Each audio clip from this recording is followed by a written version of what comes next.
Okay. So I'm doing a live.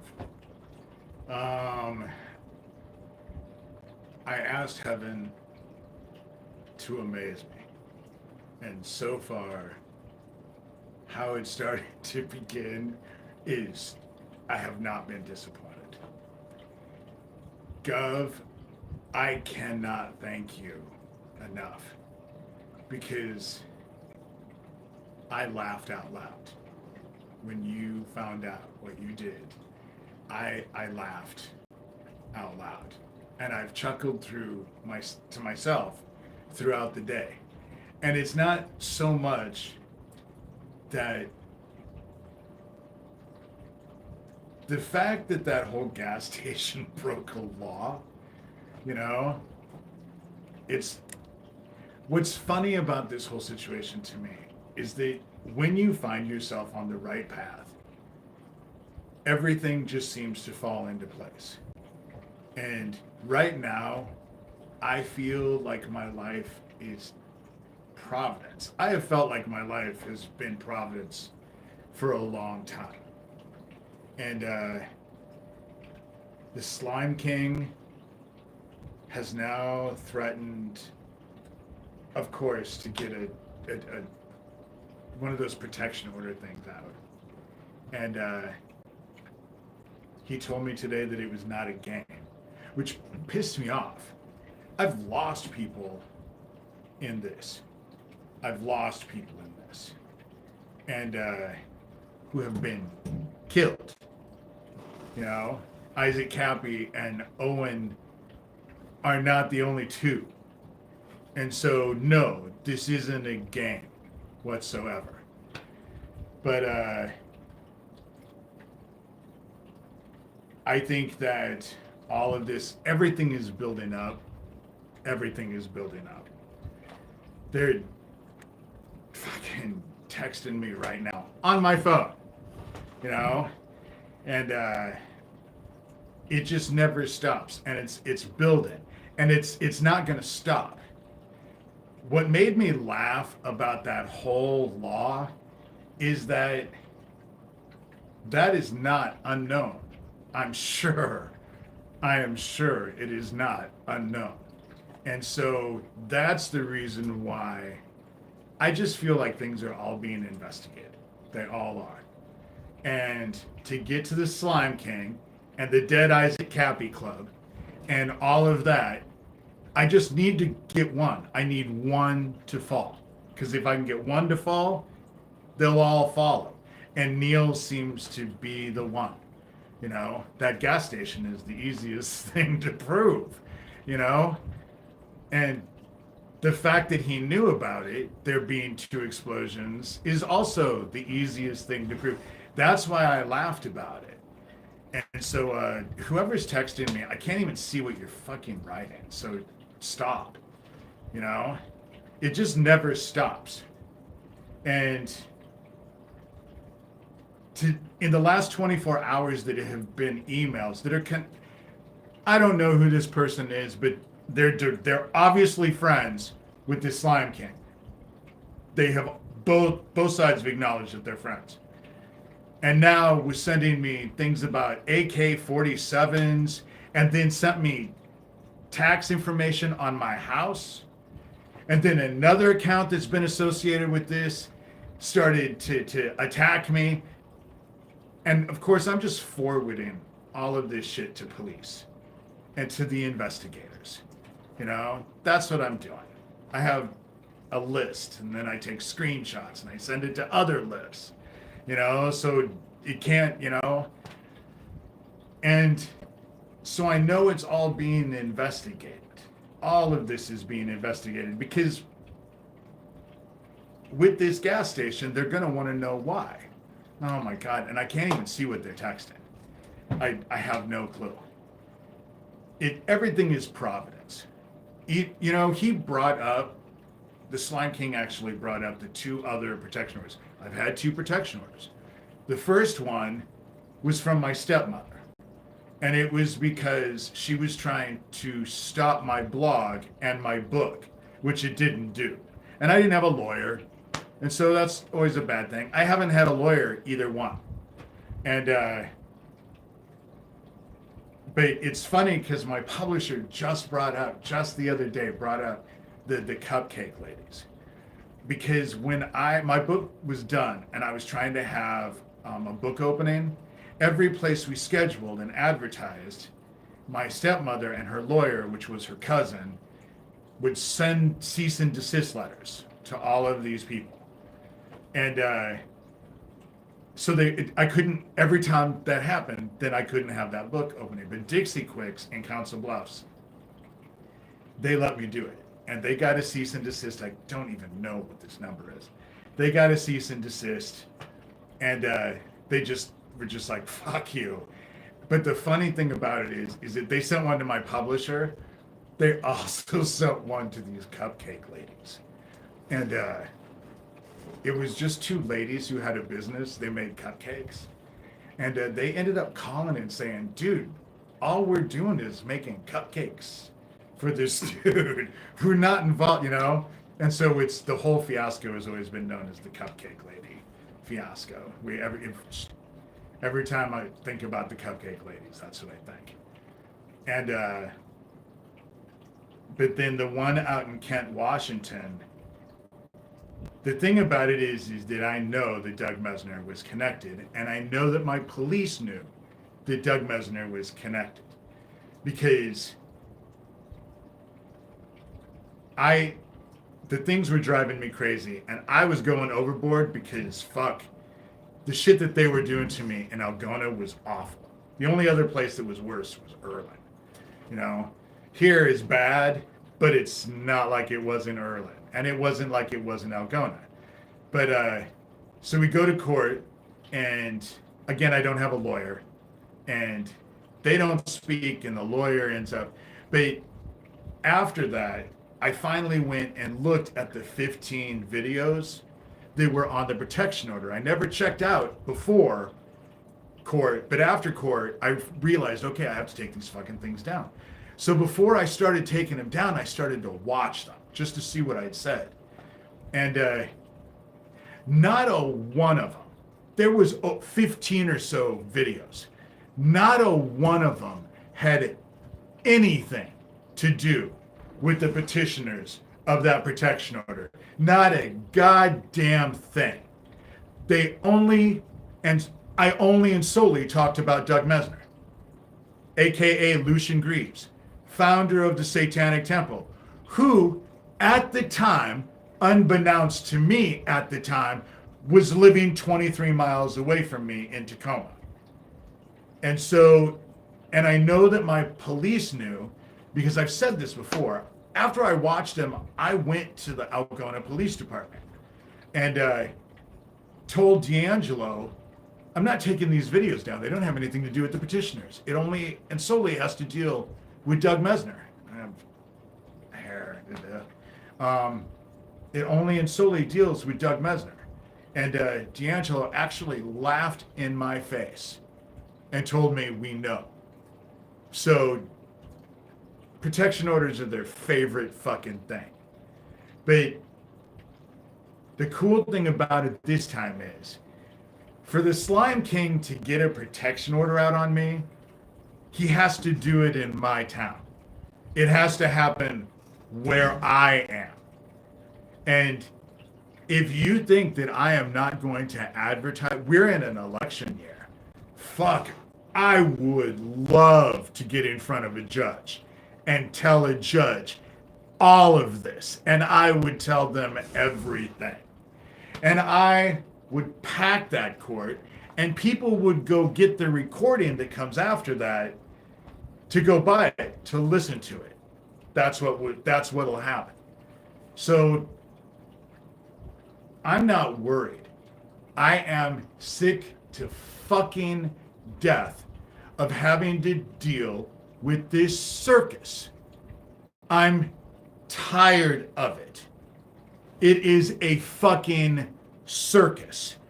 And they threaten. They send shit. They don't say threats, but you talk about AK-47s, and then you send me taxpayer papers on my house.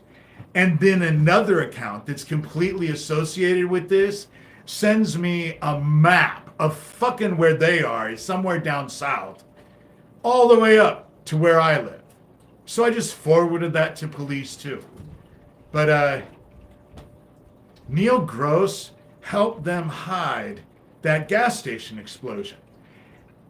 And what he did was criminal. If it can be proven, it's criminal. Well, the official report says there's only one gas station explosion, but he was on KETV along with me talking the day that it happened, and obviously he knew that there were two explosions. And then I have a whole collection of emails where he says it wasn't their job to count the explosions. But that law is pretty fucking specific, you know? And something tells me, even though I am getting ready to do it, the U.S. Marshals are already aware. Because some of you don't seem to me to be the people who actually find information and then you just sit on it. Some of you are compelled to share it. And what I know is that there are good people out there. There are good people. And I'm not talking in general in here with you guys. I'm talking in the FBI, in law officials, the Department of Justice. There are good people. There are good people.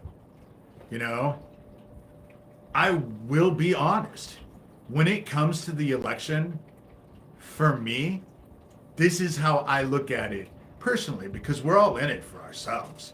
You know, come on, everyone wants to vote for one or the other because they think they're going to get rich.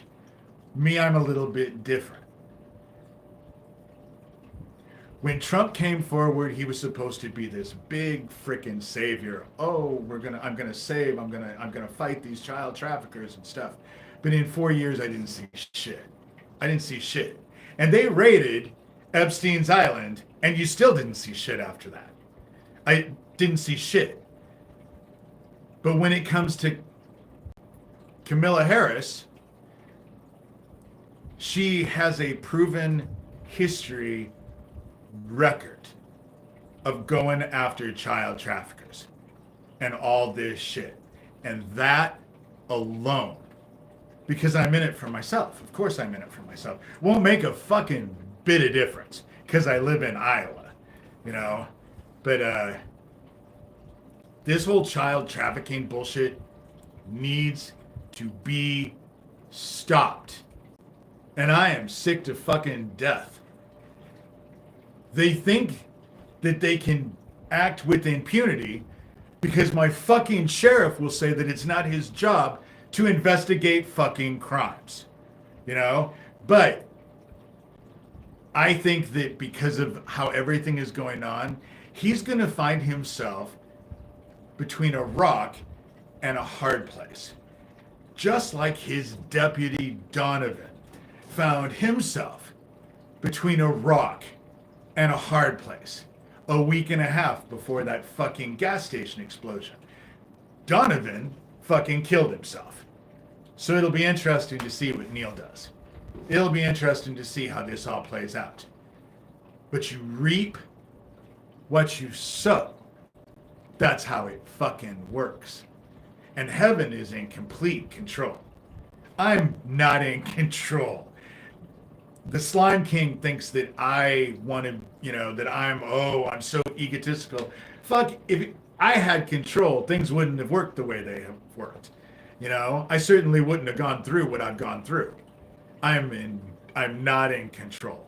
What I am is a willing participant. I will do what I am commanded to do. I will follow heaven and I will serve the word. And I just, you know, there's no talk of the Dead Isaac Happy Club. Don't want to mention them by name. don't even want to acknowledge them. That's the reason why. From now on, fuck. I don't feel like I have to do anything because it's all going to just happen. It's all going to just fall into place. And so that's what I feel is going to happen with this whole situation, is that everything's just starting to fall into place. And finding out that what happened with that gas station explosion was illegal. Again, Gov, I laughed out loud and I chuckled several times throughout the day because it's just so heaven. It's so easy and so, it's just so heaven, you know? There's no arguing with it. And I just feel like that if this is how it's going to begin, I'm kind of glad I have a front row seat. You know, I have a feeling that we're on a front row seat. Everyone knows about the Dead Isaac Happy Club, and everybody knows what happened to Isaac, and everybody knows how I stand, where I stand on it. And more than that, the investigators know where I stand on it. People who have been looking into this, you know, there are a lot of people who are looking into this because all I'm telling is, you know,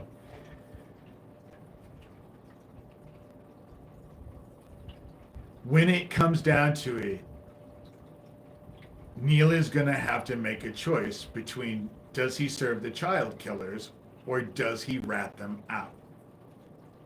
Because he didn't do this alone. And it was the same time that I was being attacked by Lucian Greaves, founder of the Satanic Temple, and his minions, who are in Iowa, by the way.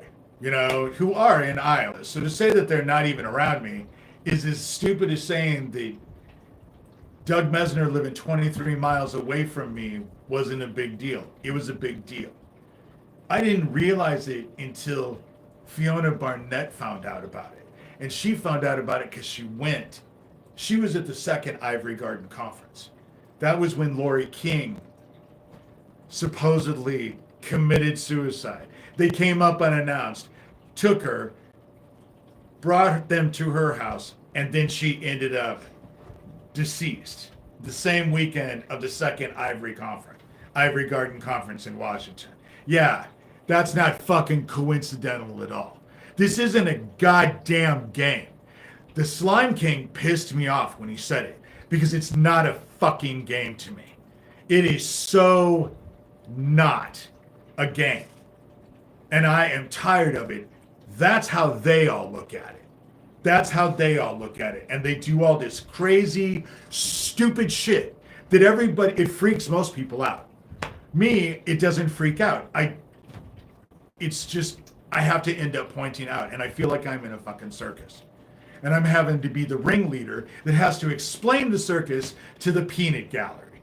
That's what my role is in some of this. And so, but especially the people that I have kept informed, because there's a long list.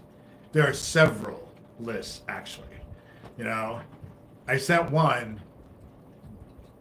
It was actually by accident. I just put it together, and it triggered the Slime King really bad. And so, for just being who you are and saying who you are so connected, you know? I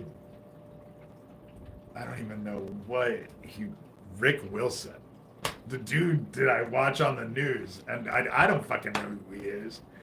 The Slime King does. And it's just bizarre. But it's all playing out. It's all playing out. And it's all fucked up. It is all,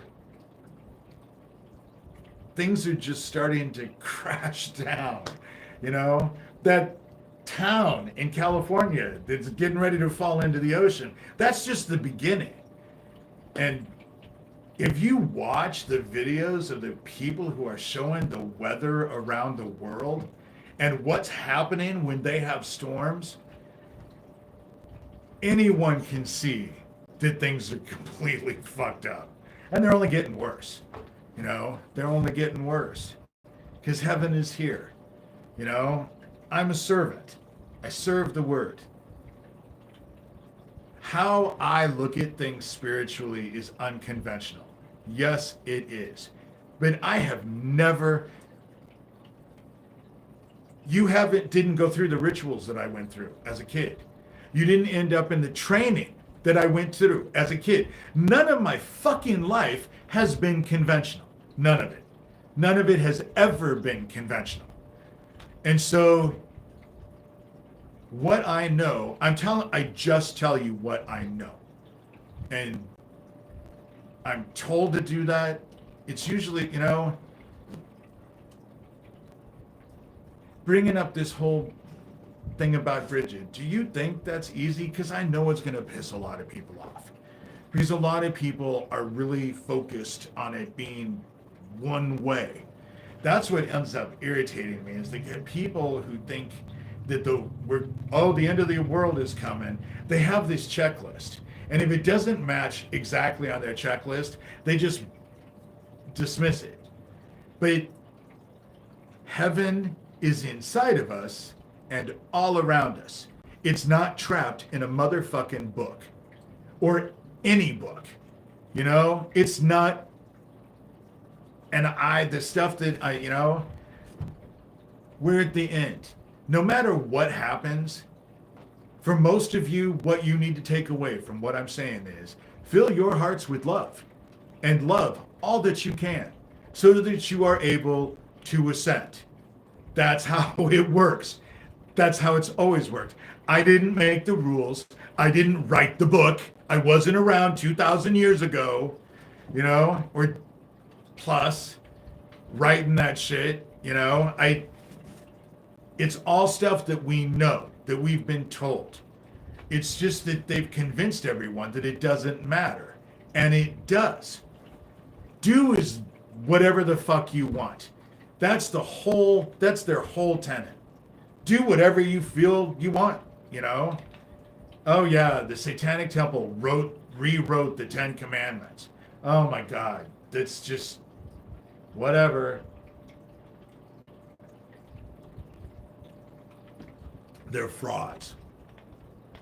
And I will put, when I post this video on my blog, I will put the screenshots. I've been meaning to do it. Just for the record, Shane Bugbee and I have never spoken an actual word to each other. I have never spoken a word, written a word, never. But he found me on Twitter because when stuff was coming up after that whole Nazi satanic pedophile ring was busted in September, I went on Twitter and said if I was looking into this, I'd be looking at Doug Mesner. And then I posted Shane Bugbee, who was a co-founder of Satanic Temple, said that he quit. One of the reasons he quit is because Doug Mesner told him that he was working with the CIA. And Shane Bugbee figured it was all a fraud. And so he left. And I posted like 4 things on Twitter. Shane Bugbee found my account and liked those specific things. Didn't like anything else, but liked the 4 specific things that I spoke about Shane Bugbee. And the screenshot that I have of what he wrote of Master and Servant, I think is what it's called. It was an article. That's how I got it. You know, he wrote this thing. And he would know. Of course, Lucian Greaves, whatever fucking name he's calling himself now, you know, will deny, oh, Shane Bugbee is a liar. But yeah, we all are liars. He's the only one who can fucking tell the truth. You know, if you believe that, I have a fucking mansion on Mars that I'd love to sell you. 50-room mansion, you know? But the shit for me is that I realize that they are investigating shit. And that gas station explosion, it wasn't like I didn't reach out to the insurance company. and send them stuff. This is the official report. This is the stuff. Because it was insurance fraud at best, you know? You can't say that it was one explosion and it leveled the place when there were two explosions and they happened 9.5 minutes apart. And you're on the news talking about it, just like I was on the same news, the same thing, the same KETV thing about Erling explosion, and they're going to want to know why he lied about it. They're going to want to know why the discrepancy. It's going to lead to this whole group. He's going to have to tell them. He's going to have to tell them about the guys that were across the street that he knew about. He's going to have to tell them about all of the fucking email. This shit with the email. What bothers me about it is this Johnny dude. The emails today were coming at such a pace, such a velocity. This is what they did when Owen died. And that's what concerns me, because it's just email after email after email after email after email. And you can't forward all that shit, So I have to just let them go for a while. And then when I think they're done, which they never are, and I don't know who these email accounts are. But my sheriff has those email accounts. And Shadow Dragon, the program that they developed to stop human trafficking, that's just a couple counties down, that's at their sheriff's office, he could just drive right down there. Couldn't be more than a 30-minute drive, from here. And I say from here because he's only fucking 6 blocks away from my house. And so he could have answered all of these questions a long time ago, instead of then sending us all a group email and then giving them the green light to do whatever the fuck they wanted to. And so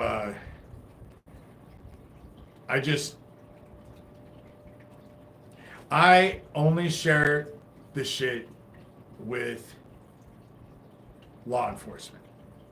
That's the thing, is that I only share the shit with law enforcement. Because I'm going to make my sheriff do his motherfucking job. This time he's going to do his job.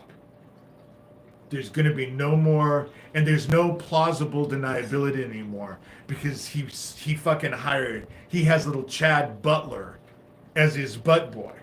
So he knows everything that's going on. And I send it to Neil and to Chad Butler. So they all know what the fuck I'm saying, what I'm doing. They're included in every email. They're included in every video I do. I send them, There's going to be no plausible deniability this time. There's going to be no, we didn't know. Because there's been a lot of that since then. But I am getting a hold of the U.S. Marshals. I'm taking that advice. It's obviously, there's something wrong with it. There's obviously something wrong. And the law is the law, the law is only good for some people and not others, I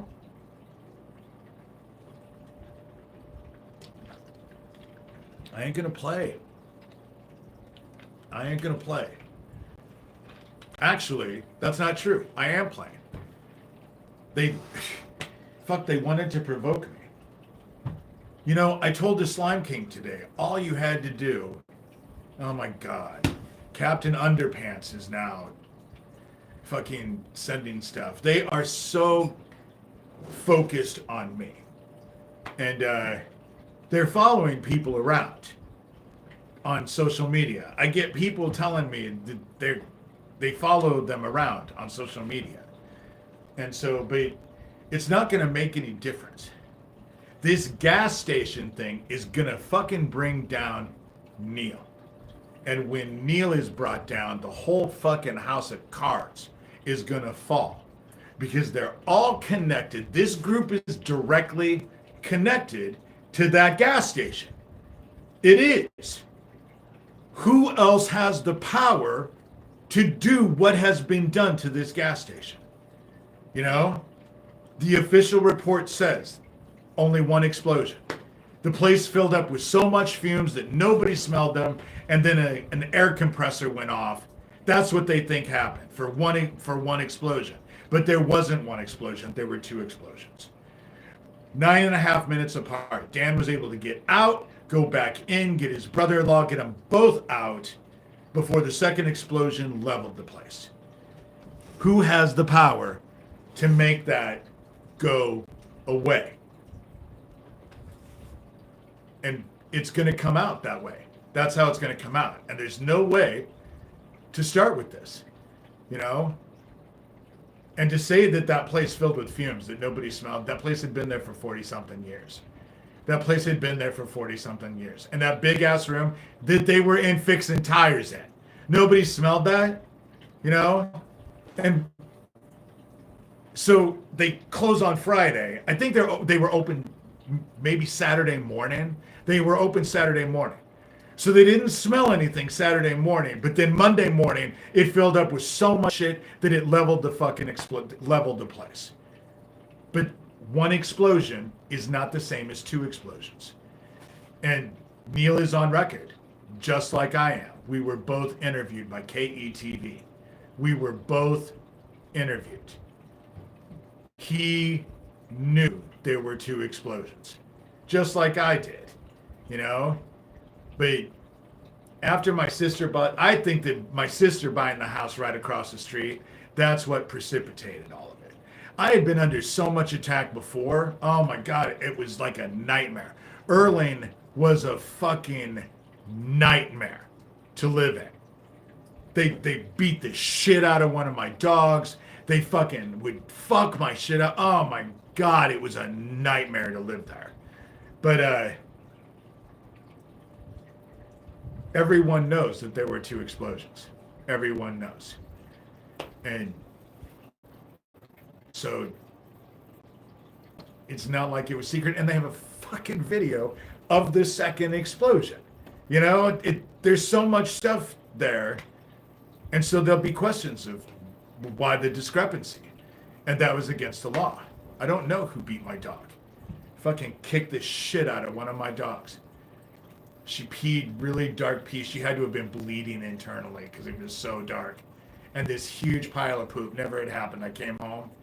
And then it took me about 2.5 months to get her calmed down enough.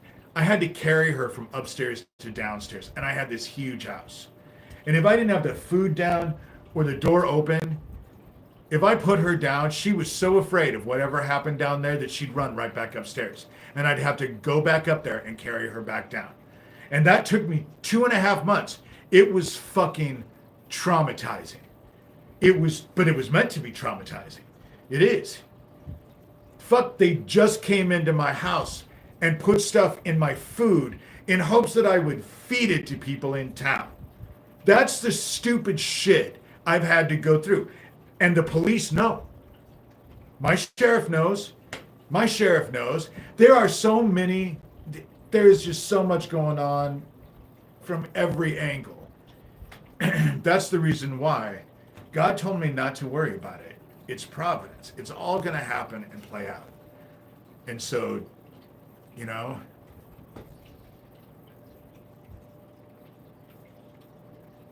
but I will say that the circus is going to come to town if the Slime King takes me to court and we end up having to go to the courthouse. The circus is definitely coming to town. And the fact that it's an election year, that just, you know, all of this stuff, it doesn't make any difference who the Slime King is. It doesn't make a fucking bit of difference. And so,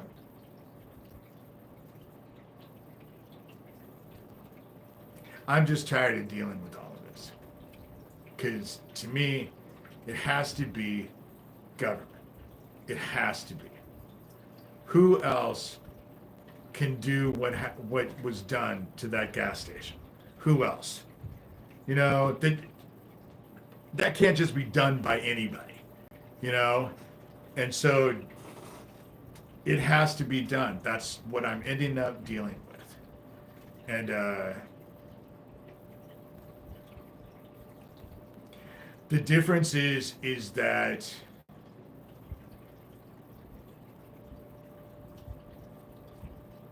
I live in small town Iowa. So the judges are already going to know. Everyone in town fucking knows. Everyone in fucking town knows. You know, that's the whole thing is that the protection order that was taken out on Kent, and then they were working with the police. That's what ended up getting me to sell my house. Because I probably would not have sold my house in Algona, Washington. When you came out my door and sat on my deck, Mount Rainier was right there, right in front of my house. And so I loved, it was just that it was full of fucking devil lovers and Nazis. And they were telling me they were going to take my house away. So I ended up selling my house. And it afforded me to be able to come back and pay for another house, you know, and all of that done through the divorce. That's why I can't say my divorce wasn't that my other half was an evil person or that I was an evil person. It was just that we were not good together. But as far as divorces go, really, I came out better than most people I know. So, you know, Mount Rainier was amazing. Amazing. And like I said, you went out my front door and sat on my deck and it was right there. It was just location, location, location. But it got me to sell my house and come back to Iowa. And Iowa is someplace I know because I grew up here. That's the reason why this point in my life right now, it just feels like it's Providence. Because I know how small town Iowa works. I grew up with it, you know? And I'm actually able to do things now that I wish I would have done when I was a kid. But I was a kid back then. And now that I'm an adult, you know, now that I'm an adult, all this shit's going to come down. All of it. Because the minute they look at that gas station, and I'm sure they've already looked at that gas station, they're going to start looking at everything else as well. They're going to look at all of those live videos that Pootie Twang was sending me when Owen dropped over dead. They're going to look at the video that Captain Underpants posted on YouTube that showed that they were in my town. And they're going to see the email, the group email that Neil sent us, saying that there was nothing over a picture that didn't even fucking matter and wasn't even from the right account. Because while all this was going on, I had this Andy Villa account. And none of these are real people. None of them are real people. They're just all, and I've shown all of that. I've shown it all on my blog. Investigators have looked at it. They are already looking at it. And it's all starting to fall into place. Because finding out that there was a law that involved with that gas station, the people that are investigating had to have known that a long time ago. You know, this is not, because a lot of the people that I contact would know the laws, you know, that they would know just by the mere explanation. And so it's going to lead them to everybody, because they're going to go to Neil, and Neil's going to have to just rat them all out. Save himself. There's no loyalty among thieves, and there's even less among this group. They will throw each other under the bus.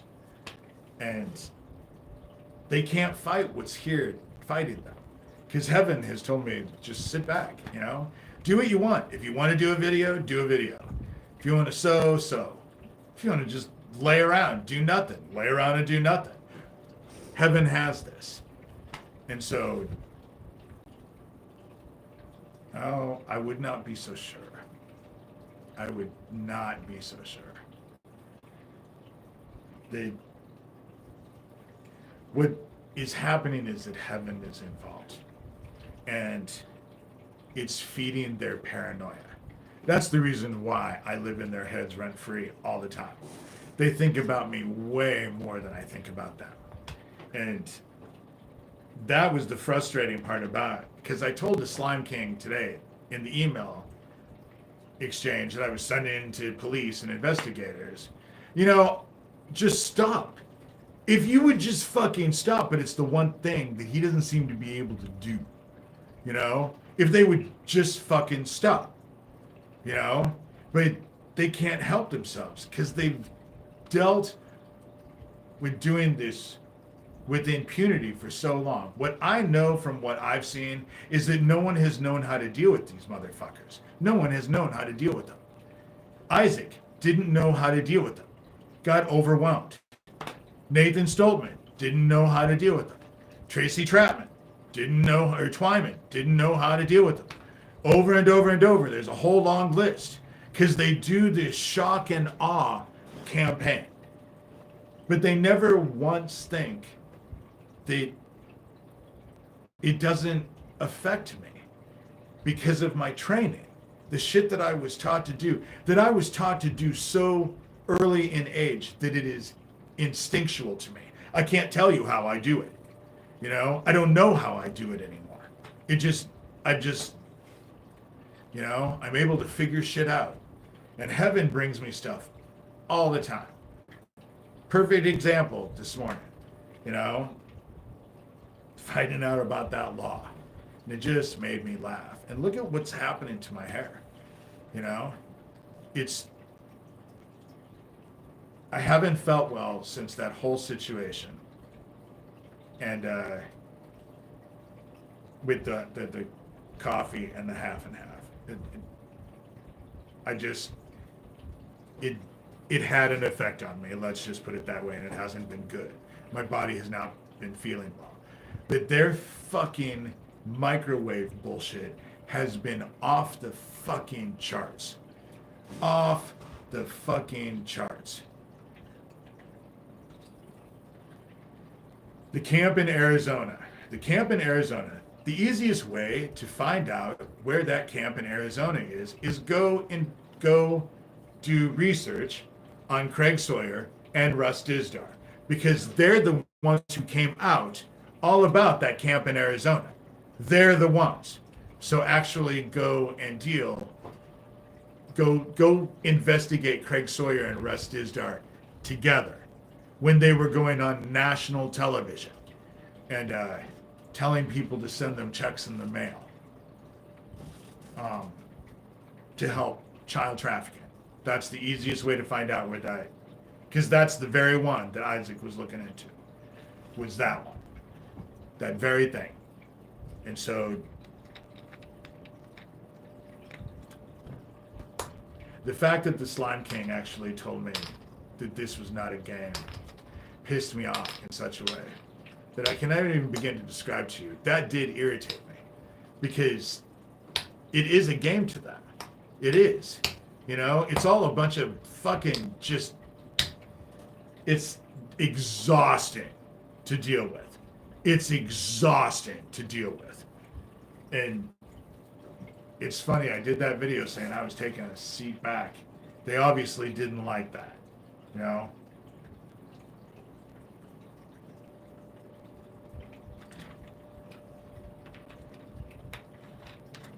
Yeah. Aldi's has these like lemonade waters. Oh my God, they're really good. They're good.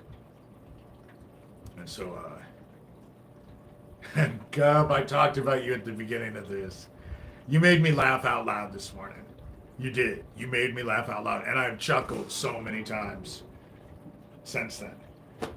I can't thank you enough. God, I look like I'm going bald. There's nothing I can do. I mean, it's just, there we go. But, shit, I hate taking baths because I'll take a bath. But what they're doing to me with this microwave bullshit, just, my hair falls out in clumps in the bathtub. It's disgusting. Oh, he is so toast. And the funny thing about it is that people had to know about that. All the investigators that I've been involved with and sent shit to and all of that, they had to have known that, but they definitely know it now. You know, they definitely know it now, but they had to have known it before. And all of this stuff is being investigated in a way that you were just an answered prayer, because God, I asked heaven to amaze me. When they told me to take a seat back, because heaven was pissed, that heaven is pissed, that they tried to use me to hurt the innocent. That they can say whatever the fuck they want, but I'm well loved on the other side. And it pissed. Heaven has been crouched like a tiger for years. And this put it over the edge. That's the reason why I was told to just take a back seat. You know, if I, like I said, if I want to do a video, do a video. If I want to just sit around and lay around and watch television, do that. If I want to sew, do that. You know, heaven has this. And this morning, Gov, you were just, this is how it's starting to begin.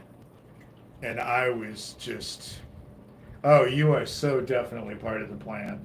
And I also, you're the one of the people that I talk about when I say, there are people that are involved with this that don't necessarily sit on their hands with the shit that they find. I don't know that for a fact about you. I just, the things that you say and the way that you are a warrior. There are lots of, you're also, cognitive is, there's several of you that are just, I know are warriors, fight in different ways. But thank you. I know I'm loved by you guys, I know that there are people who find value in what I'm doing. And I just want this child trafficking bullshit to stop. I just want it to stop. And I was mad about Owen, but it was weird because this whole thing with them, with that cake, I would have fed that cake and they would have arrested me. They would have said I poisoned people. They would have. And, it didn't work. And I know that the Slime King knows, because he sent me an email telling me it's true that God watches out over you. Yes, heaven watches out over me. It's as rough and as ugly as this life has been. I cannot say that it has not been without its amazing blessings. Amazing blessings. The house that I live in is a gift from God. That's the reason why them selling shit on my house all the time just irritates me. And I know it has to irritate heaven. Because this house came through at a time that I was starting to lose hope. When I was in Erlin, oh my God, I started to lose hope. And it's funny because I had a realtor that was brand new that was trying to sell my house in Erlin. And then I ended up getting another realtor. But I put that woman through hell. But then this house, the realtor that I was working with wouldn't come up. It was on a Sunday. And so I called the realtor that I had worked with before to see if she would show me the house. And she showed me the house, and I bid on it immediately after I saw it, because I knew it wouldn't stay on the market. And she made the comment later on that dealing with me was like dealing with a Jekyll and Hyde. Because when I was trying to sell the house in Erlin, I was a Hyde. I couldn't get out of there fast enough. And I was angry the longer I stayed, and I was losing faith. I was losing hope. I was thinking that I had deluded myself, and then this house came through. And go back, Gov, and listen to, because I was talking about you. It's only fair to tell you that I was talking about it. So, good way, you made me laugh. But heaven has always, I never have an abundance, but I always seem to have enough. And when it comes down to it, compared to other countries, I may only get $900 in Social Security, disability, but I live better than most of the world. And that's God.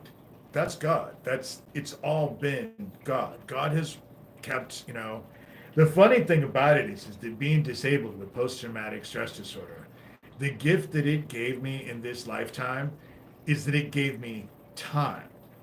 I had time to do whatever the fuck I wanted to do. I learned how to live poor and not appreciate what I have. I so appreciate everything I have, and it could all disappear in like a second. But I appreciate it now. And if I lose all this stuff, there'll be more, I'll be blessed with other stuff. That's how it's worked. It's not like I haven't gone through that stage over and over and over. But heaven always has a hand in everything that's going on. And this house, I was losing hope. And I got this house. That's the reason why I've worked so hard on this house, because I feel that I'm honoring the blessing that heaven provided me, because it did, Yeah, the projects, that's so true. There are projects that require time that are so good for the mind. Sewing, I'm writing a funny book, and I have some stuff now that the heat is broke a little bit. Not today, it's 90 degrees today, but I had to pull up some paving stone things that I put down for a patio because I did it wrong. So I had to pull all those up, and now I'm trying to fix all that. And so I'm just working out in the yard. There's nothing like working in the dirt and working with the earth. Oh yeah. The thing about it, and correct me if I'm wrong, maybe I'm delusional, but it feels like there's like this sense of hope within all of the darkness. Doesn't there feel like there's this like intense, sometimes you have to really look at it to really find it, but once you connect with it, doesn't it feel like there's hope? Like all is not lost. No matter how bad things are going to get, all is not lost. And that's the biggest thing that I've had. That's the journey that I've been in, especially the last 3 weeks. That's the reason why when the Slime King threatened to take me to court, of course, the first thing was like, oh, fuck. But it's all providence. It's all providence. And God will use it, The UN sucks.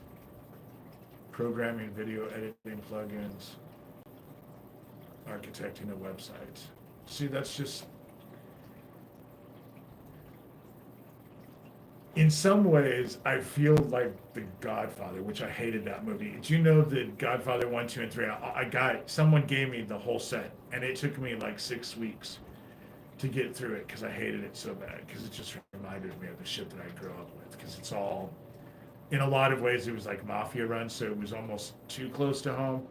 But I feel like that dude, I don't remember who it was, maybe it was, I don't know if it was Al Pacino, but I try to get out, and they keep pulling me back in, and then I try to get out, and they keep pulling me back in.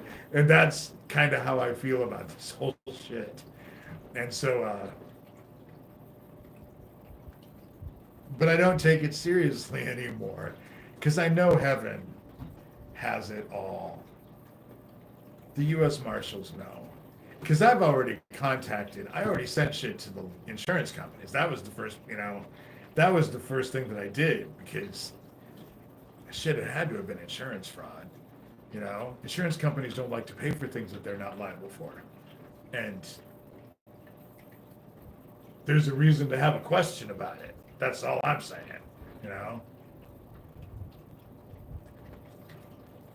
I just feel like heaven is about ready to, heaven is going to amaze me.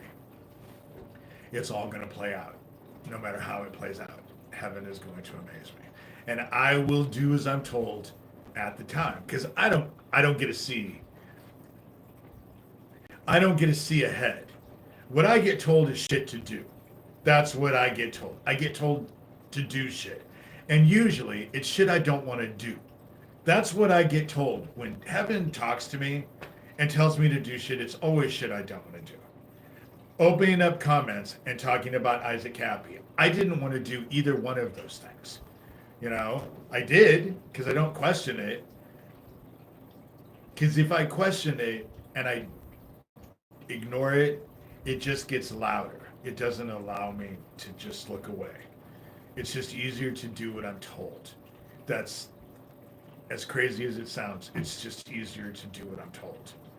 And I never know how it's going to work out. And it always does. You know? I think that what they did in that half and half and stuff would have taken anybody else down. I think the only reason I'm here is God. Because it took me a while to actually get up and be motivated again. God, a week and a half, it knocked me down. And it made my kidneys hurt. You know? I think that had I swallowed that shit, I don't know if I would have made it through had I swallowed it. Because it was just, I spit the stuff out. But just having it in my mouth, whatever got into my digestive system, fucked me up. And because nothing sneaky and nothing dark. I'm not afraid of the dark.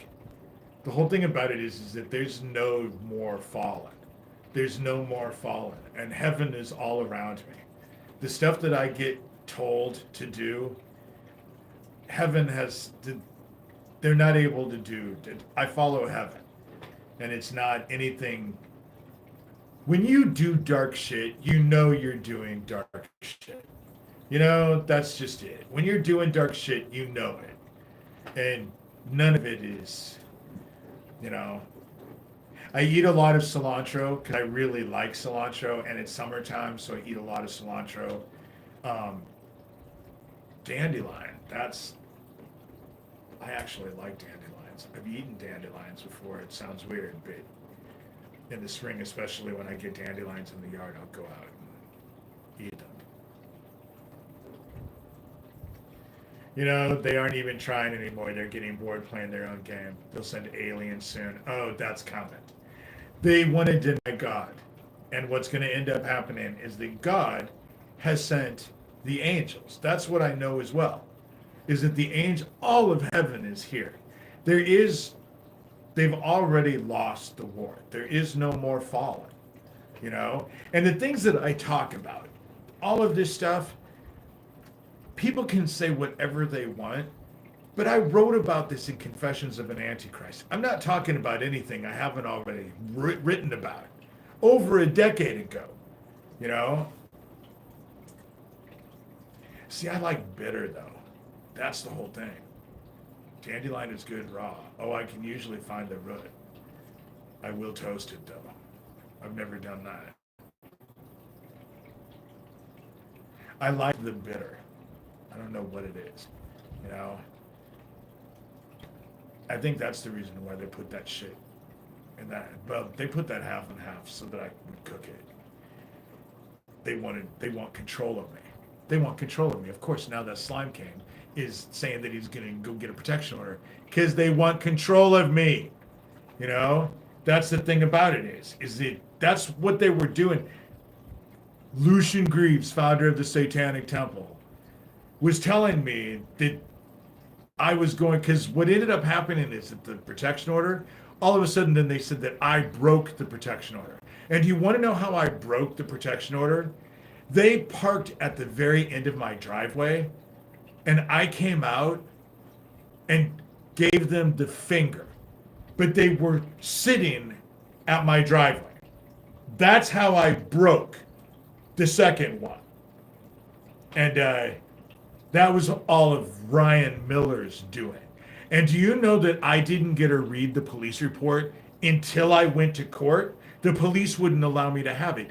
They have this thing out there where they send these people to your house to do this mental health diagnosis, but they do it because my driveway was like, I had 2 lots and I was at the back of 2 lots. So it was a long driveway. And they parked right in front and were just sitting there watching me. So I flipped them off.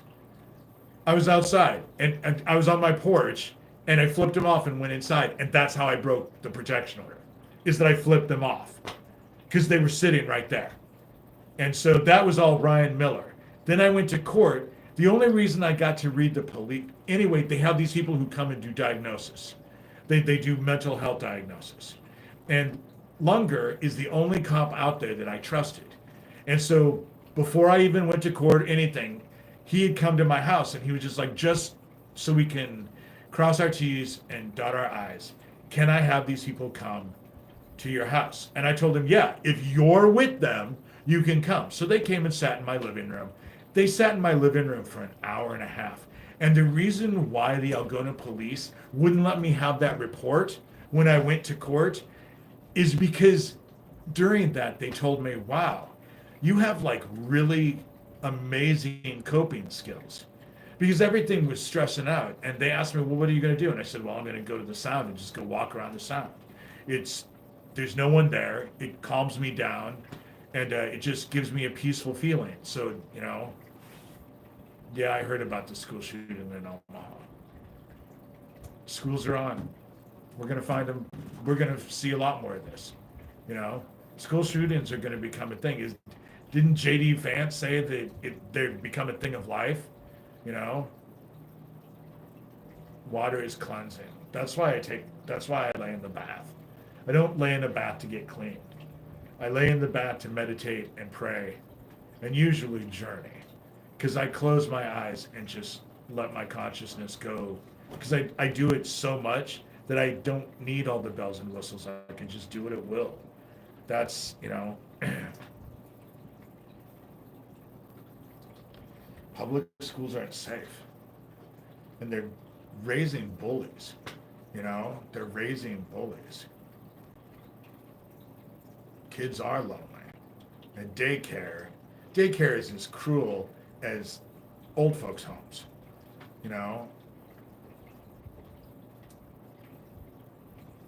Public school doesn't teach them anything anymore.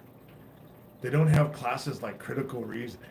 And this new math, what they've done is that they've made the schools so that everyone who comes out of them is retarded, stupid. They're stupid. They're ignorant. And the reason why is because ignorant people are easier to control. It's been a fascist bullshit thing from the very beginning, And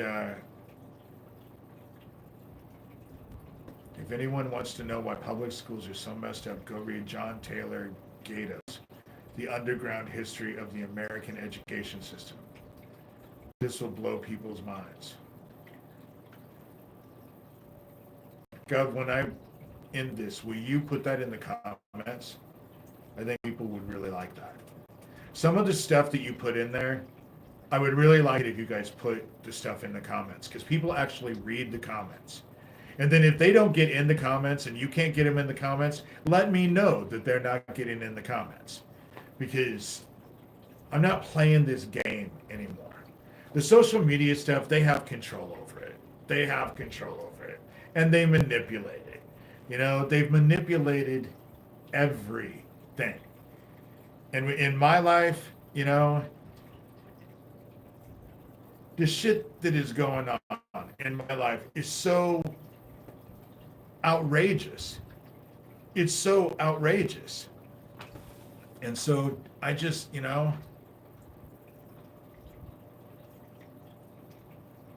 well, you also know how else to get a hold of me. So send me the shit. I'll put it on. If anything, I'll just do a video about it, Because I really don't have to deal with this whole child trafficking thing. Because what I know about these people is that they don't reach out to me because they're afraid I'm going to fucking talk about them in a video. I understand that. But I'm a pretty open book. And I talk about all this shit all the time. And I know that they watch me just as obsessively as the bad side. The bad side watches me as well.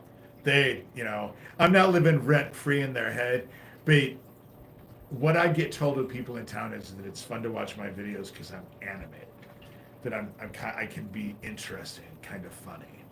You know, I don't know. Considering your life, do you ever laugh when strangers ask you how it's going?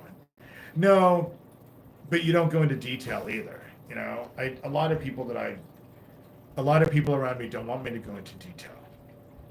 And the summary of his book, U.S. Education was implementation of British education, which was based on the education system that the Indian untouchables got. Enough to be useful, but not enough to be smart. Amen. That's exactly it. Enough to be useful, but not enough to be smart. I may not have any degrees, but I have a lot of college education. They ended up writing off my school loans years and years and years ago. That happened because I was disabled, and I ended up having to go out of school. But when I went out, what they dismissed was about $100,000 in loans. I was in school for a very long time. But what ended up happening is I made friends with my teachers, and so I just took whatever classes I wanted to. And at the time, I don't know if it's this way now, but at the time, we had a community college that was in North Omaha that had professors that were from Northwestern, came from Northwestern.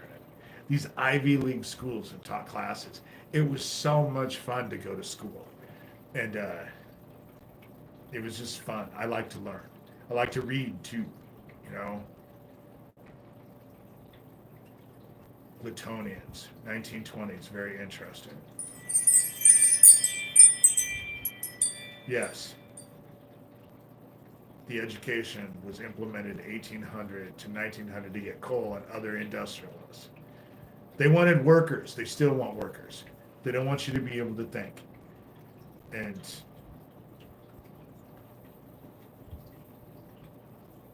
that's the reason why God has kept me. You know, at 50, I'm going to be 58 at the end of the year. And my life is just crazy. And I couldn't go back to work. I'm hoping to do stuff with the artwork. And books. I have books to sell. I still don't know how much shipping would be. Shipping is probably going to be $5. That's what I figure. $5. I'm going to have to go get those envelopes. I'm going to do a media, but I want to be able to track it so I know that it gets to the place where it's supposed to go. Just because otherwise it won't. And it won't be an accident. Anyway, so I'm figuring I'll just throw it out there. Do you guys think I have to pay $10 for each one of these stupid books? That's, you know, so to make any money off of it, they sell them for 18 something on Amazon. If I sold them for like 25, would that be too much? You know, because that's $5 for shipping. That makes me $10. I'll sign them and put a message in each one of them. I like to do that when I send the books out. Stop calling them stupid books. I know. It's just such a long time ago. No, 25 is perfect. Okay. I would like to charge 30. Would 30 be too much? You should charge 25 or 30. I would love to get $15, just because it's going to be kind of a pain in the ass to do. You know, get them down to the I have copies, and I had someone that sent me, you know, help me so I could get some more books, because that's what I'm trying to do. I'm not a fucking grifter, you know. Irritates me when they say that. With as much stuff as that I put on there, but my blog is really, I've been putting a lot of effort into the blog again. So it starts. I call people out on my blog. They can't do shit about my blog. I'll never mention them by name on any of this ever again. I have nicknames for every fucking one of them, and that's how they'll always be. 15, I knew what you meant. 15, profit is fair. That's what I figured. 15, so I'll sell them for 30. That way it gives me, because I still have to go buy the envelopes and all of that. So 15, around there. It's never been about making money. I ended up, for a long time, I used to just give the books away. But what I was told is don't give your book away because then people won't respect it. Charge it. They'll read it if they. And the thing that makes it's interesting. My publisher and I had a conversation because I'm writing this other book that's funny. It's just talking about the weird stuff in my life, not all of this ugly stuff, but I talk about being gay and the stuff that I feel about being gay, and it's just kind of an all around. But I don't talk about. It's not going to be about child trafficking. It's not going to be about all this bullshit because I just need a break from it. And writing for me is a way to get a break. It's a way to focus and keep my focus on it for a while.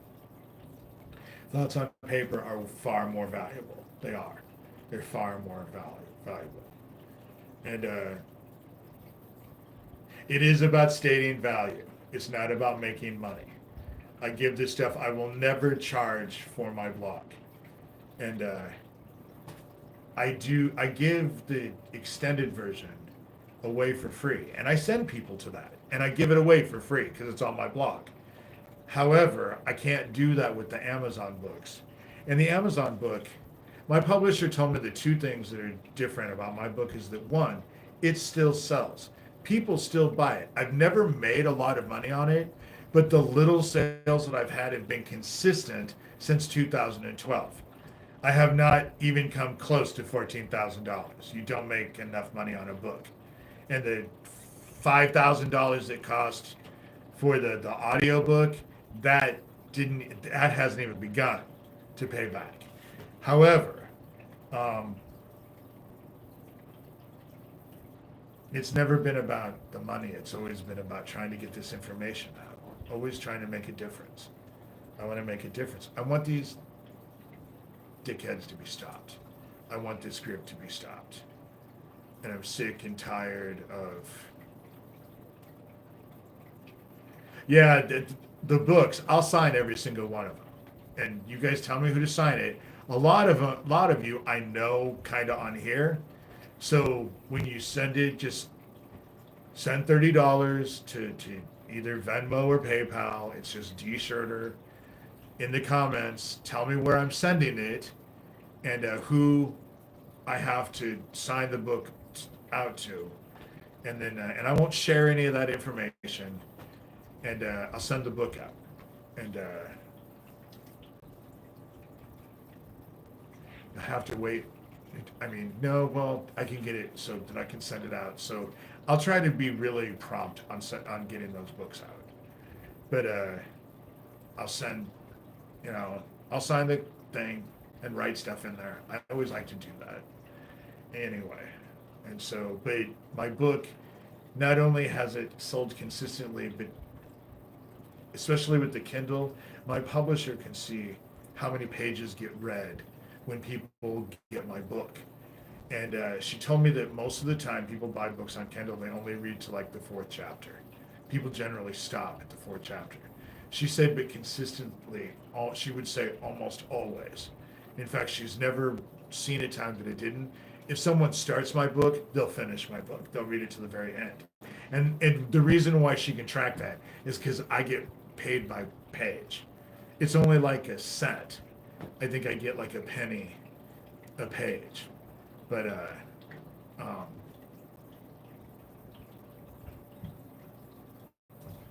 yeah, little sales are like someone buying you a drink. It brings you a grateful feeling. And I'm grateful for that stuff. I'm grateful that people, appreciate it. It's nice, And if you read Rabbit Hole, if you get a copy of mine and you read it and it spurs you, I really do push people to read Confessions of an Antichrist. Because the spiritual stuff that I talk about, I wrote about an Antichrist. The training I wrote about in Antichrist, all of that got taken out in the editing because I wrote it was too big. It couldn't be published. People wouldn't. My publisher told me most people wouldn't read a book, and it was like 130,000 words.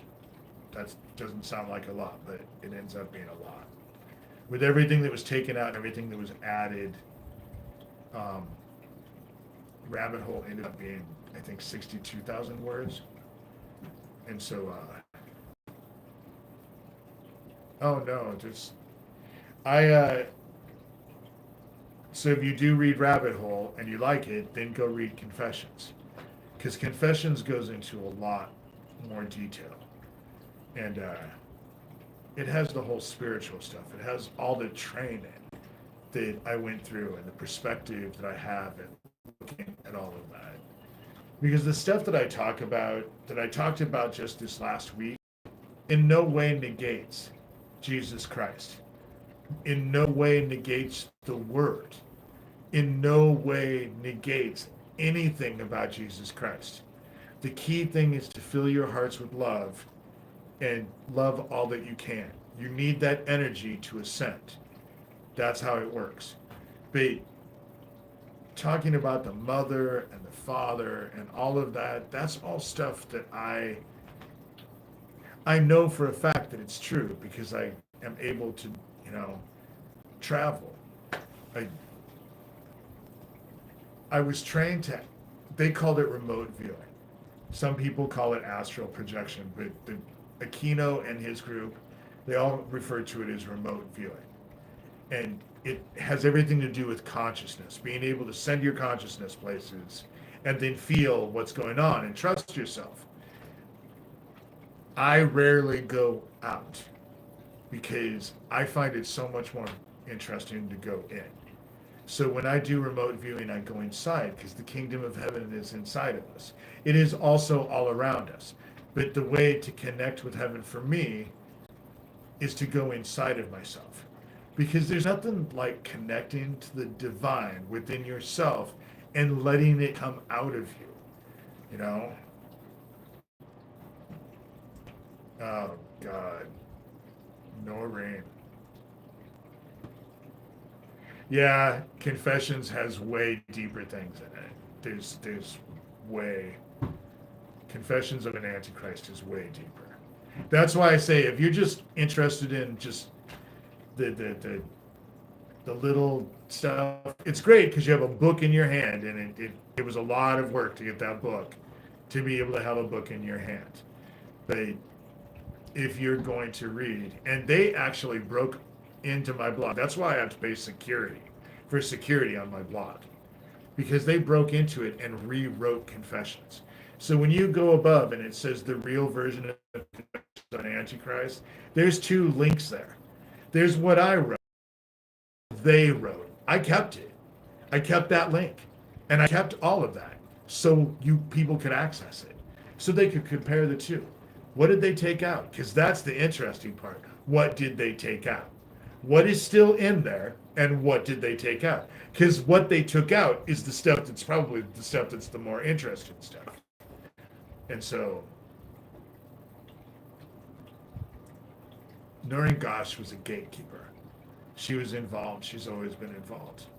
Noreen was a gatekeeper. And Fiona and I care about each other, but it's like I have a friend in town that I can't get close to anybody right now. And it's not because I don't want to, or there's not that, because people want to get close to me. But after Owen, nobody is safe getting around me. If I care about you, why would I bring you into my life? It's not safe. It's not safe. And I know that. I know it's not safe. If they find out that you're in my life and that I care about you, they'll fucking target you. And if you have kids, oh my God, it could end up being a nightmare for people. So it's just best to stick to myself right now. And it's fine. Shamanically speaking, I'm never alone. I can go to the other side. And death isn't real. That's what I also know as a shaman. Death isn't real. You just go to the other side. This is the illusion. It is a matrix. This is a matrix, but it's a spiritual matrix. It's not a computer matrix. It's a spiritual. I do love people. I do. And I can't put anybody at risk anymore.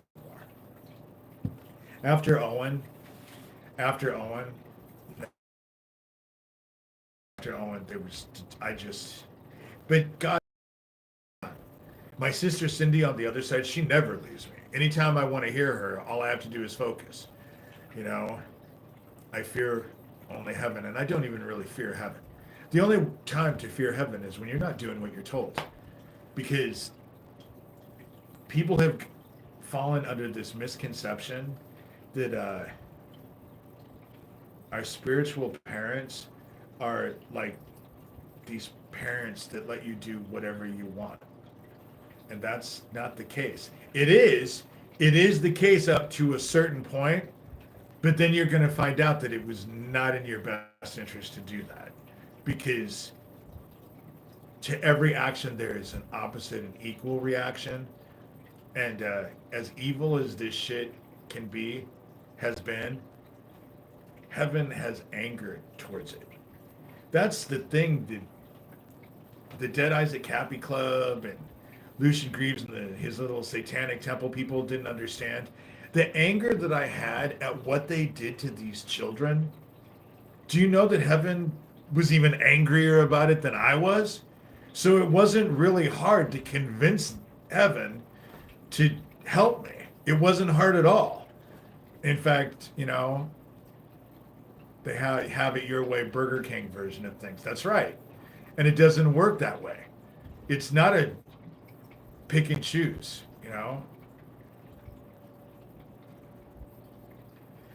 I have not gone to the Chinese place.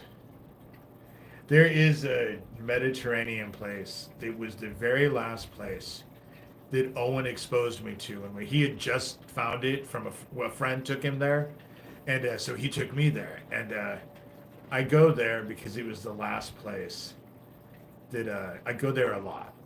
The food is great, and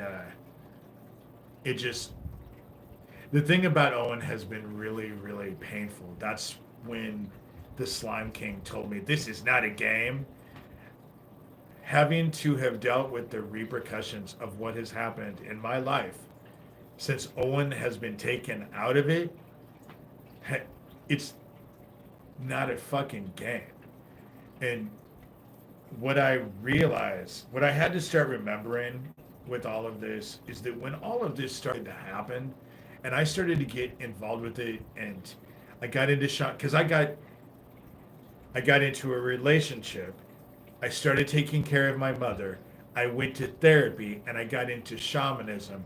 It was like heaven took over my whole life. And all of that shit went bang, bang, bang, bang. All of it happened all at once. Kind of all at once within a year. And I realized that God has had providence over my life from the very beginning. But when I got involved with all of this stuff and I was gifted the dark, I was not the loving person that I am today. I was starting to become consumed with hatred. This group feels like they're obsessed with me. They feel I live rent-free in their heads. But see, things have just kind of flipped, because for a long, long time, if you listen to the song from Imagine Dragons, Warriors, that's my song. That is a song I completely identify. They could have written that song for me, because that was my life. Imagine Dragon, the song is Warriors. And I hated them. And what they did to those little boys, what they did to everyone, I hated them. And then after Franklin, I was starting to become consumed with hate. I was starting, and the issue is that I was starting to lose faith, and I wanted to use what I knew how to do growing up with a bunch of goddamn Luciferian warlocks. I wanted to start doing that. I wanted to start casting on people. And so when, and mother had to come to me because father, I hated father. Blamed him for everything. Blamed him for everything. Blamed him for everything. And Jesus, I felt sorry for Jesus. Look at what he came and told the truth, and look at what happened to him. I hated our father for that too. Was angry about it for a long time. Hated our father. Had it not been for our mother coming to me, the hatred would have consumed me. And they don't have a clue what obsession is all about. They don't have a clue. Oh, I love chickens.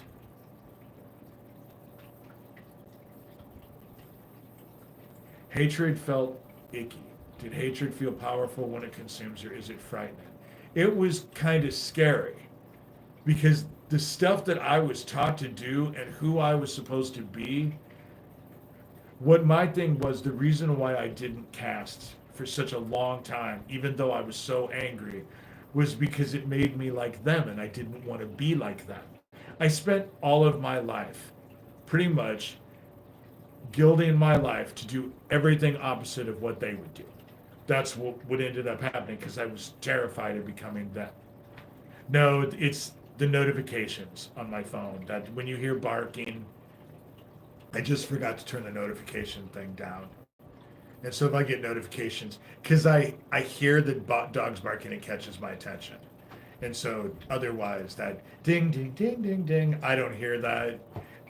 So I'll get a notification, I won't even realize it. And a lot of it is messages and all of that. But so I listen to the whole dog thing. I'll hear that and it'll catch my attention. That's why it sounds the same every single time. It sounds like the same. My dogs never bark, hardly ever bark. When I leave the house, they'll bark for a minute or two because they don't want me to leave. But for the most part, and when they're outside, they don't ever, they were trained not to bark because I don't want my dogs bothering my neighbors. And so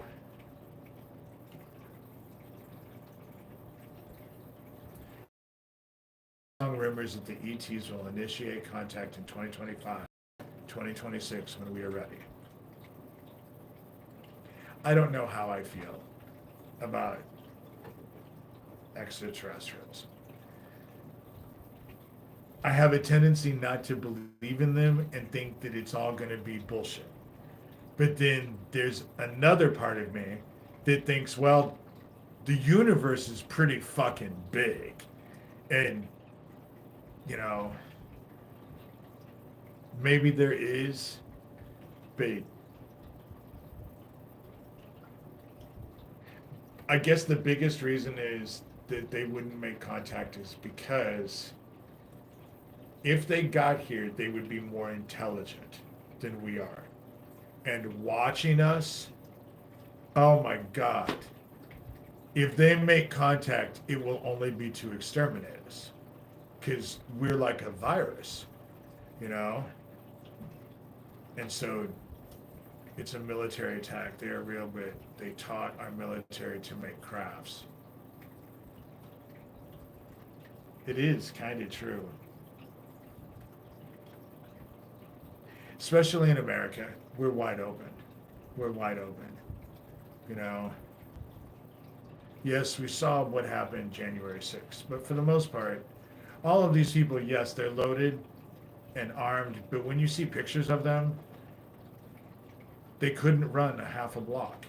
Shit, I can't run a half a block. And, you know, so I'm not trying to be a dickhead or anything, but it's just the contract, not contact. I have a voicemail directly from a NASA chief of security saying they read your anti-gravity vehicles. Yeah. Well, they showed that Chinese thing. They have that shit that makes you fucking invisible now. You know, it's a blanket. It's like the fucking cloak that Harry Potter fucking had. You know, the technology had to come from somewhere. You know, it's come so fast and so furious that it had to have come from somewhere. You know, maybe they are interested in talking to dolphins. Dolphins probably are more interested. But the sun is fucking cooking everything in the ocean, you know? And so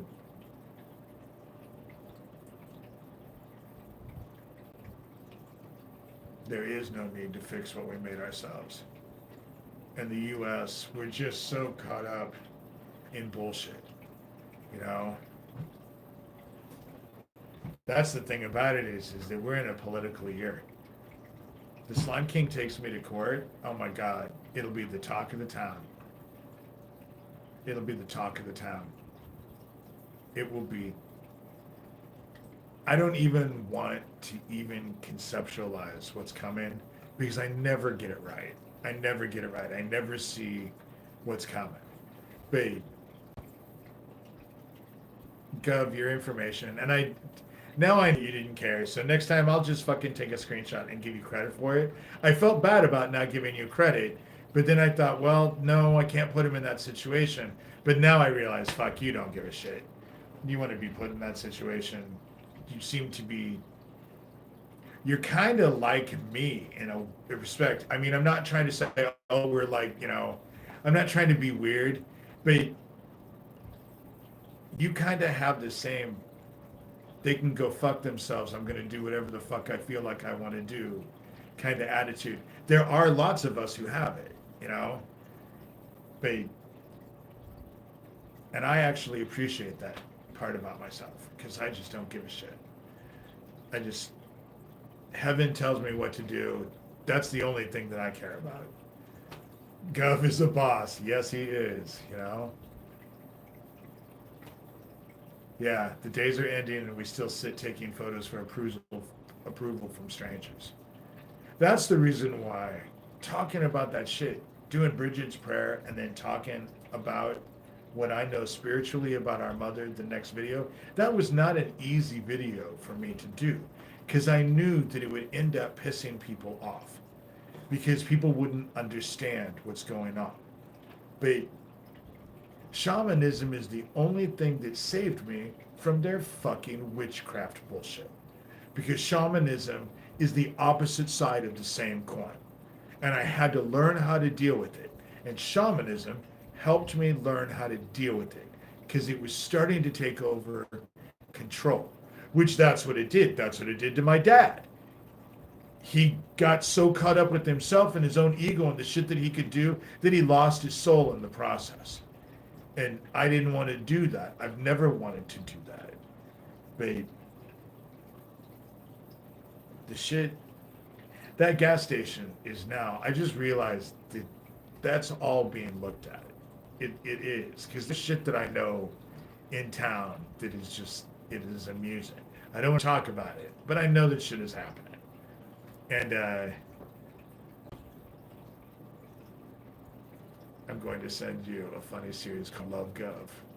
If the government were a person, I love shit like that. You know, our government sucks. But I will tell you, yeah, Bridget's prayer is fascinating, and the history of Bridget is fascinating. And when it comes to shamanism, do you know that shamanism is found in every single culture of the world? It was the first spiritual practice of every single culture in the world. Every single place had shamanism. That's how it started. And in many ways, shamanism saved my life. Because the shit that they did to me and the stuff, that what they opened up inside of me was starting to take control of me. And I was having a hard time fighting it. And, but again, heaven wasn't kidding. Seek me and you shall find me. You just have to look. You have to seek first. You know, it's not just going to happen. You got to go seek it. And I did. I sought it out.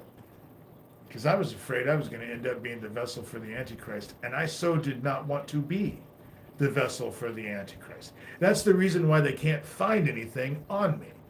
Because I grew up not wanting to be the vessel for the Antichrist. What sense would it make for me to be out there doing all of this weird ass, nasty, dark shit like they do? Wouldn't that just help me become the vessel for the Antichrist? I want that, you know?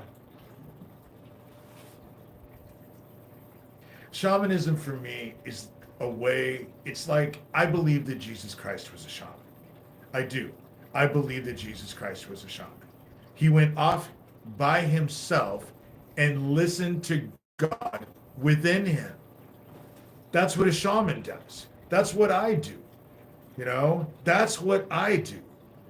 And that's the reason why Jesus Christ said the most important thing that you can do in your life is know yourself. You have to know yourself because you are making choices. The more you know of yourself, the more conscious those choices are. Because if you are not conscious of your choices, it is easy to be led by the dark. The dark is pervasive. It's all around us. It's everywhere. And I'm not talking the dark that's getting ready to claim them. I'm talking about all their evil shit. You know, it's easy to get caught up in all of their bullshit. The want. That's what their shit, it can all be boiled down to. They make you want. You never have enough. And they want you to want some shit that you'll never get. You'll never achieve it. You know? I heard a perfect thing about it. This transgender thing. All these guys who end up becoming women. That's great. But when you reach the age over 40, you better go and have your prostate looked at. You know? So, again, you're struggling to be, you know, when you die 100 years later, if they dig up your ass and they check your DNA, they ain't gonna get the gender right that you want to be called. They're gonna figure out your gender from your DNA. And, you know, but then I just don't understand. Yeah, there is some evidence and rumors that Jesus traveled around Tibet and India in his studies. You know, he went out and about. He didn't even show up till he was, 33? You know, maybe he was 30. But he just, you know, it's like, I didn't read what you wrote, or body posture. I don't know what you're saying. I didn't get the first part. There's some, you know, he explains Taoist principles in layman's terms in relation to the ego, you know, and that's just it. Getting your ego in check. Everything that you do is incredible, but it's not you. It's heaven working through you generally. The stuff that I do, I can't take credit for it. You know, I can't take credit for it. It's not, yeah, it comes through me, but it's not me, you know, and I'm not in control of it. Most of the time, I'm not in control of anything, you know. Women have bigger hips. Yes, they do. The whole thing about the Ten Commandments is that they can all be down to keep your hands off of other people's shit. Don't steal God's honor. Don't steal your parents' honor. Don't steal another person's life. Keep your fucking hands off people's wives. Keep your hands off of their property. You know, don't steal. Don't steal another person's life. They can all be broken down to don't steal. But if you follow the 2 commandments that Jesus Christ gave, love God, which is basically life, and everything around you and all around you, and be appreciative, then the 10 commandments are a no-brainer. You know, they're a no-brainer. Having faith. into the darkest places. Don't worry about, I mean, it's kind of fun now because that's why I haven't, it's 1:40 and we're talking about spiritual stuff. It's so much more fun to talk about this stuff than all the stuff that I've been having to be focused on. It's just great to be able to come in and, you know, yeah, that's just it. The 10 Commandments. Keep your hands off other people's shit. Don't take things that aren't yours. Don't take God's honor. That's the whole thing about building statues. What we have done is we have broken the first commandment. A lot of people break the first commandment with the fucking Bible. And the reason why is that they think God is in that Bible. Nowhere else but that book. Trapped in that book by everything in that book. Couldn't deviate if he wanted to because he's trapped in a book.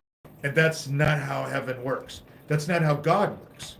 You know, it's great. That's the whole thing about Jesus Christ. Jesus Christ came to fulfill the word by showing us how to live it. That's the whole key. We're supposed to live the word. That's key. You know, do not covet, adulterate is translation to you are already whole. And coveting basically interferes with their energies and experiences. That's it. The Tao, you are already whole. Realize this and you will see the wholeness of it all. That's just it. You're whole. That's the reason why not having anyone around me, and I have interaction when I go out in public, but I wouldn't have anybody that they could not single out one person. Oh, we're going to hurt this person. And, you know, there's no one I have that they would be able to figure that out. But it is because I'm okay with myself. I'm okay with my own company. And if it's just me, then it's just me. I'm okay with that. Because I have heaven. Heaven is inside of me. I'm never alone. I never feel alone. No graven images. The thing about graven images, putting God in a graven image is that then you start to worship that image.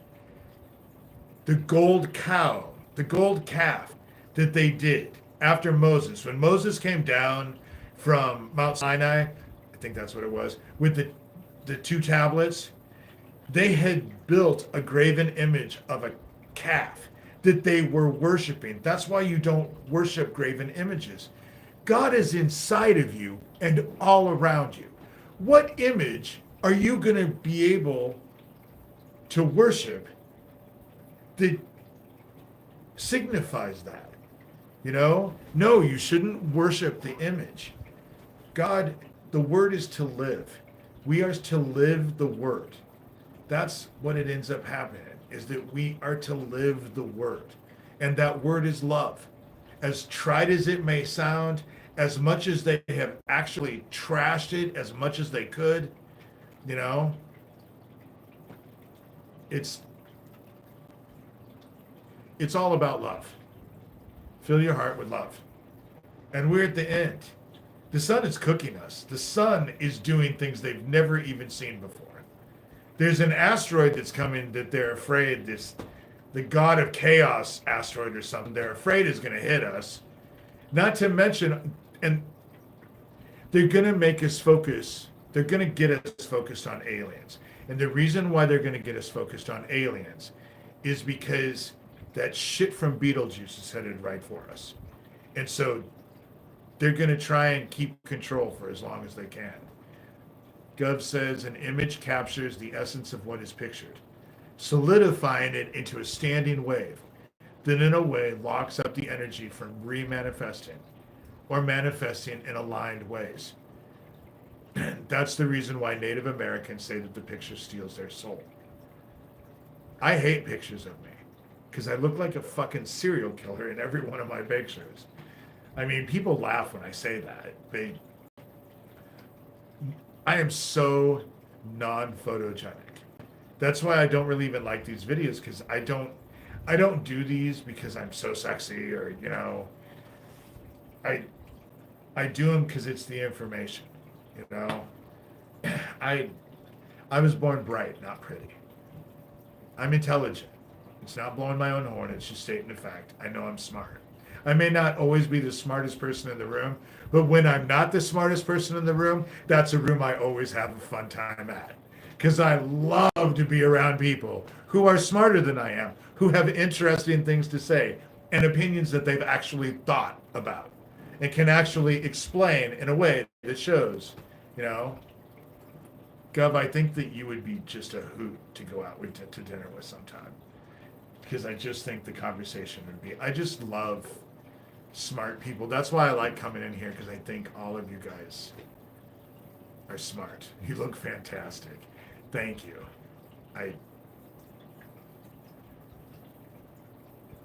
I look different on camera because, you know, I just, I like intelligent people. And I'm not, but I tell people all the time, I'm not, sometimes I am certainly not the sharpest tool in the shed, you know? And I used to say the brightest tool in the shed, which shows you how I am not the sharpest tool in the shed. Because I used to tell people I'm not the brightest tool in the shed. And then finally someone asked me, what does that even mean? Why do you use bright? Isn't it supposed to be sharp? So all pretty people want to be smart because few people actually listen to them. That's true. That's true. My sister Cindy and my brother Stephen, they got the looks. My mother and father, when they were young, were Hollywood beautiful. They were Hollywood beautiful. My mom, in a lot of ways, looked like Breakfast at Tiffany's. I forget her name. But my mom looked a lot like her. She has pictures that were just amazing. And to me, intelligence is what we can let go of, not how much we know. That's just it. When critical reasoning happens, you have to leave your mind open because things will happen that will change your mind. And if you're caught up with thinking that you are so intelligent, it closes your mind to where, because since you're so intelligent, that means you don't have anything to learn. And we have a lot to learn. That's what makes life fun. There's so much to learn, you know? How much work does it take to drum up an audience for your life story? I've followed you for years. It seems like a good year for resurgence. This year is definitely starting to become very interesting. It's and an election year, yeah.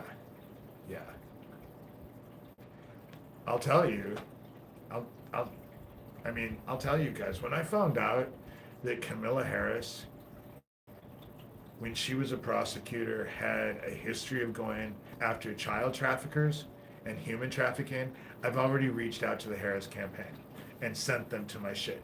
Not that they've ever reached out to me, ever. But I sent my shit to them and told them who I was and what I was trying to do. Because you never know. You're there to plant seeds. You never know when one of those seeds is going to sprout and take life. And I try everything. And so, and I did that a while ago. Did it with Trump at the very beginning too. Did the same fucking thing. Because he was supposed to be, you know, oh, this big thing. Got attacked. Nothing fucking happened, obviously. Nothing happened. But with the Harris campaign, you know, and the whole thing about it is that I've really had kind of a negative view of her. And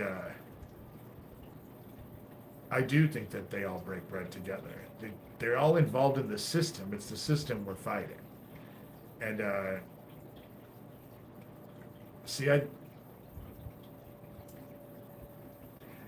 it's just because of Kamala Harris's background. It's not that I want her, even though I will vote for her for president. I just saw Stephen Miller. I think it was Stephen Miller. It's the vampire looking dude. The dude that's like behind Trump. He's one of Trump's advisors. He's creepy looking. He was the one who did the video where he said janitors, why do they have to pick up their trash? That's what they pay janitors for. I don't remember who the bald headed, but I don't want him anywhere near any of this stuff. I don't want another Jared Kushner in the White House. You know, I don't. And I'm sorry, but Jared Kushner had to do something for that $2 billion payout. They don't just give you $2 billion. What, he gave a great blowjob? Is that how he got $2 billion? You know, I'm okay with going after Hunter Biden for the shit that he's done. See, I'm an all-round one. You know, I don't give a fuck who they are. If they're committing crimes, then they need to be investigated and they need to go to jail. You know, I don't give a shit who they are. But this whole you're innocent because you have an R after your name, or you're innocent because you have a D under your name or after your name, none of that. No, no, no, no, no, no, no. If you're a criminal, you're a fucking criminal. That's how it works. And if you're a criminal, our job, one of our tasks that we are given, if you believe Jesus Christ and Scripture, you're supposed to take a stand against evil, not be complicit with it, certainly not play with it. And I'm almost at 2 hours. I want to stop. I'm going to pray real quick just because I want to be thankful. But, so I'll just do that. Father, we come to you. I just have to thank you. I have to thank you for just the fact that I am living. My life seems like Providence all the way around has just been amazing. And it made me laugh. It's made me chuckle a few times. And I just think the hope is coming. That's really what I'm, you know, I would really like people to have hope in these times. I would really like the good side to have an ability to influence people like the evil side and give people a fighting chance. And I think that you're working through all of us to bring that about. Because when I watch people in this room, I just get the impression that a lot of people in this room are doing the same thing out in the real world that they're doing in here. They're not hiding their light. They're letting it shine and trying to inspire others to do the same thing. And I'm grateful that you have opened my eyes and that I see that. And I don't know what's coming. I have a little trepidation because it usually is not very much fun, but I have faith that everything is happening for a reason. And I thank you for that because it brings me peace. And I thank you for your son and the teachings that he gave us to fulfill the word and help us be able to live the word. And I say these things in your son's name, Jesus Christ. Amen. That was probably one of the better prayers I've said in a long time. It was certainly heartfelt. I can go for another 8 minutes. I'll go for 2 minutes. Go to 2 hours. It's been fun talking to you guys in here.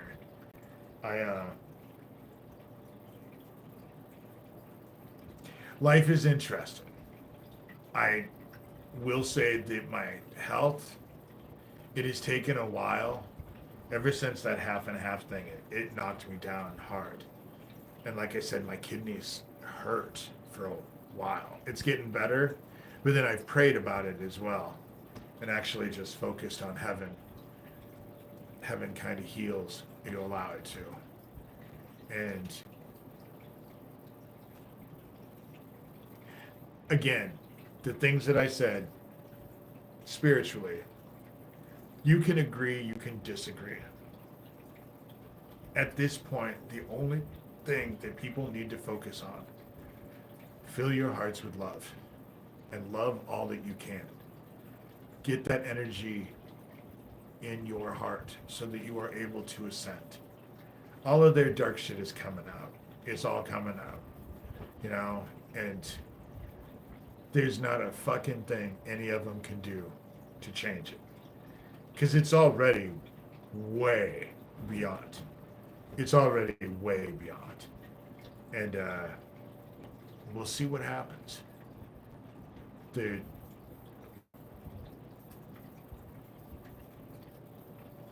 All of it needs to be investigated by authorities. All of this child trafficking bullshit. I'm done. Again, I will never mention. It's like a relief that I don't have to mention people's names. That's no problem for me. And it's all. If they want to send emails that I end up fucking forwarding to the police and their names get mentioned in their emails that I send fucking authorities, tough fucking shit.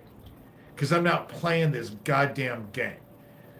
I'm not being inundated with these accounts. And I am tired.